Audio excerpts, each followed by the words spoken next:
Some of my favorite movies to watch repeatedly are the Mission Impossible franchise.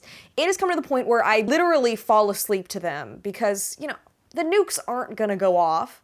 Super spy Ethan Hunt is going to prevent all of that, and I can just rest easy knowing he'll just jog his way to victory like he always does. They have been coming out as long as I've been alive, and I assume will continue long after I'm dead. The series began in 1996 with a single movie directed by Brian De Palma of Scarface fame, and Tom Cruise was definitely the star, but it still kind of felt like movies the way they used to do them, with directors directing instead of like franchises doing it for them. Then there's MI2, 4 years later, directed by John Woo. It's like James Bond if the whole movie kept that vibe of Pierce Brosnan surfing a tsunami like Moses or whatever it is he did. Even though the last time we saw Ethan, he lost his entire team, he still starts this one cackling at his exploding sunglasses like an insane person. And Mr. Hunt, the next time you go on holiday, please be good enough to let us know where you're going. If I let you know where I'm going, I won't be on holiday.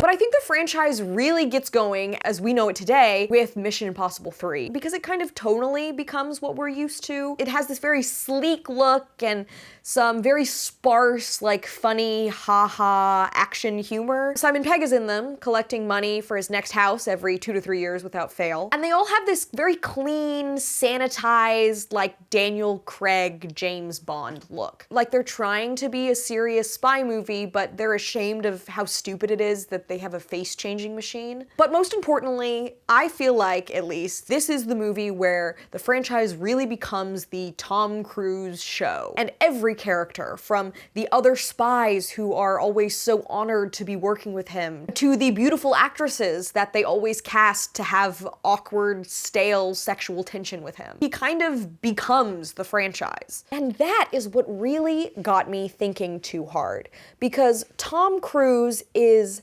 fascinating in a way that I can't quite put my finger on. There are other actors who've made similar brands out of themselves, so much so it's literally ruining their movies. There is a great video essay about this, saying that if you're a tequila salesman first and an actor second, you have to make sure that your character is always someone I would want to buy tequila from. And if every single time you're on screen you have to be on brand, there's no way for your characters to grow or develop in any interesting way. And honestly, I feel like public opinion is really starting to turn on actors like this. I like Marvel, and I did not see Deadpool and Wolverine because I can't look at Ryan Reynolds' face anymore without the visceral urge to find Mint Mobile's offices and crash my car through their front door. But in a weird way, it kind of feels like the Mission Impossibles almost have more integrity than the Red Notices of the world. It feels like Tom Cruise really cares about them, and I think that actually shows. Everything I hear about this man makes me question his sanity, but never his work ethic. Because he really did all that. The building climbing and plane jumping, and none of it was necessary for someone even half as famous as him. He could have done all of that on a green screen and been asleep in his trailer before lunch. And that's why Tom Cruise as a person, but also as this character in the American psyche, haunts me. Because he is just so driven to make good movies, but also so insane. In an era where it is way too easy for a famous person to check out and have everything done for them in post, he seems to have this never-ending passion for his work, but at the same time, he's being disowned by his only child. In some ways, it would almost make more sense to me if these movies were bad. It would be kind of depressing, but who doesn't innately understand the story of a faded movie star, big in the 80s, but now clinging to the only thing that's keeping him relevant? Because that way, the desperation that seems to seep through into his desire to risk his life for these movies would kind of make sense. But that is not what's happening at all. These movies make money. Critics love them. People love them. I love them. But I can't just leave it at that. Be like, he's a tryhard, but whatever, glad these movies are working out for him, because firstly, I am innately skeptical of all rich people, but also in some sick way, I feel like I at least keep watching these movies because they provide a pretty decent window into his character. He is like a slightly melted wax figure of a really hot guy.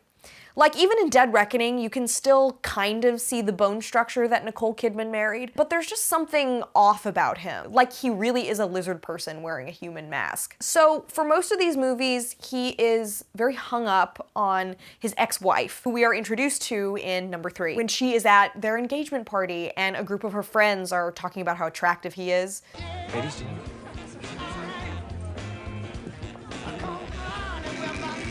I'd marry him. I would too. Then, through several tragic turns of fate that he could not have possibly predicted or stopped, they can no longer be together. And even though, because he lied to her about being a spy until after they were married and he essentially has to put her in witness protection, when she catches a glimpse of him, she still like wistfully waves at him from across harbors like he didn't ruin her life. So he kind of turns into a lovelorn monk after all this happens. I feel like that's kind of a conscious choice by him and a very smart one, because I feel like he knows that if he tried to be like James Bond, the audience would have to spend the entire runtime bracing themselves for some John Legend soundtrack, PG-13, but still painfully long scene of him undressing someone young enough to be his daughter. So he knows we don't want that, but it doesn't stop these like weird vibes emanating from him at all times. Because every other woman he either works with or comes across seems to have this strange admiration for him. He either has to kiss them for some mission-related emergency and they look at him gratefully, or some random baddie kisses him for no reason and he's just like, well, goes with the job, I guess. Or he just barely meets them, like this cop, who has literally just been shot, but still looks at him like, Why do I feel like this? and I mean, I'm sure you're thinking,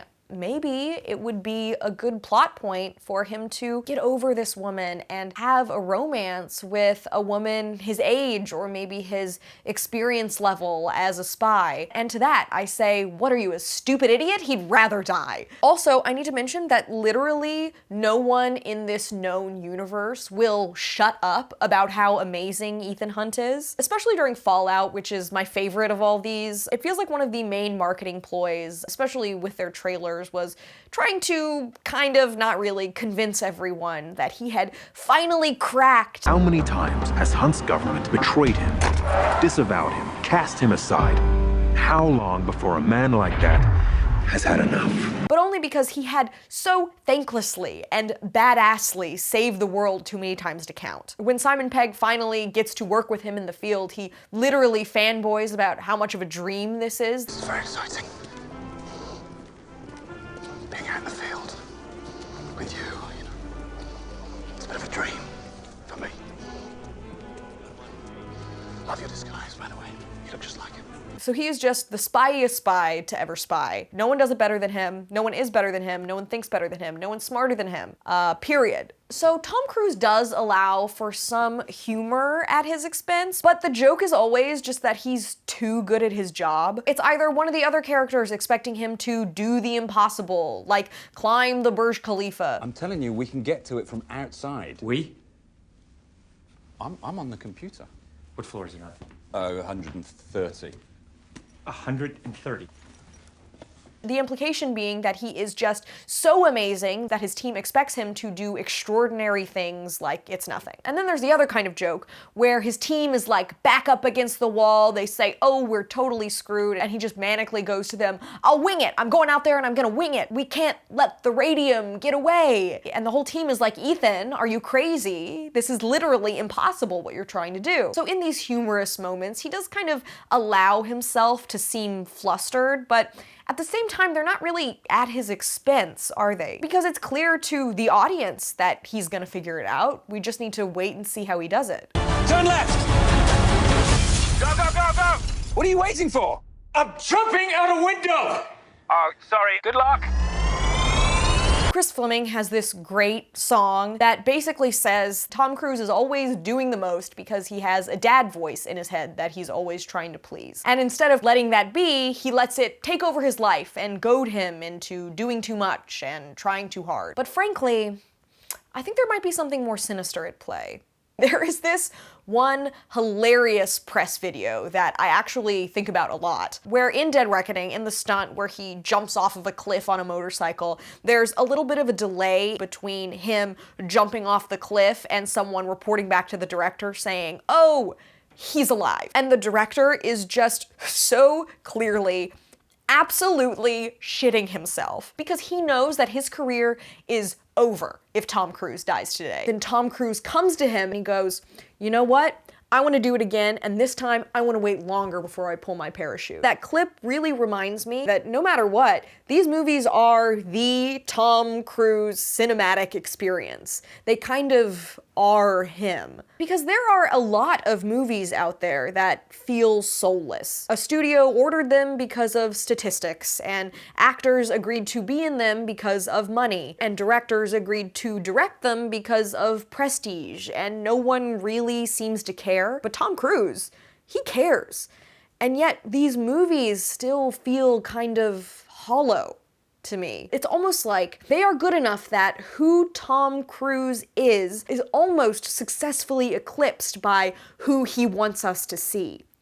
Almost. And yes, Scientology probably has a lot to do with it. They have got PR and legal teams making sure that their poster boy only generates good press. But for every woman who he makes strangely intrigued by him, I can't help but think of the real most important women in his life, his ex-wives and his daughter, who he hasn't been seen with in like 10 years. For every rave review of the new Mission Impossible, I think of The Mummy. The panned false start to what was supposed to be like 10 movies, which sucked because he totally took it over, and you can't have a cinematic universe that centers around one person. For every person in these movies that talks about super spy Ethan Hunt, I think of the very funny, very carefully crafted interviews with Glenn Powell where he talks about Tom Cruise pranking him on the set of Top Gun. But I also think of Manny Jacinto, who was almost entirely cut out of Top Gun and who has said at the end of the day that Tom Cruise writes stories for Tom Cruise. I think of that selfishness, that inability to even really consider being in a movie that isn't a vehicle for your own superstardom, and the inability to be in a movie where your character isn't the coolest, best person in it. I think that every creative person puts a lot of themselves on the line when they make a movie. They use their art to reflect on themselves, their identities, and how they perceive the world. And to see a movie that is so clearly everything that someone consciously has to give, but also to be so unwilling to interrogate any real feelings is so fascinating. I was listening to a film podcast when people were still reviewing Dead Reckoning, and I remember what one of the hosts said because it really distinctly stuck with me. He said that there's a kind of meta-narrative around these movies. The character, Ethan Hunt, does a lot of crazy stuff, but stuff like that happens in movies all the time now. He said he thought these movies were so popular because audiences want to see Tom Cruise, the actor, do all this stuff. So for me, I feel like I keep thinking about these movies because they're about his stunts, yeah, but they're also about his ego. I go to them not only to see Tom Cruise defy death, but also to see to what heights his ego will take us now. Does he think that he can evade death forever? How cool can he make himself before people finally start turning on him? How many seconds of this movie will be devoted to him proving to all of us that he actually can run really fast for a really long time? I feel like I am kind of seeing a soul through all this bravado, but it's kind of like I'm seeing the Voldemort baby from the Deathly Hallows version of a soul. Something so neglected, but yet so desperate to be seen as superhuman, eternally badass. And maybe we all have that. You know, I certainly do. Just like everyone on the internet, I hide behind my layers of irony, but I wouldn't be posting this if I didn't think it was worth some kind of attention and I didn't want to be perceived and listened to. Would it be better for me to just say, fuck it, and write myself into everything I do as the funniest, smartest, best at long-form improv person in the world, rather than just sit around and pretend that isn't something that I actually want? Would I be a better artist? Or would I just be insane?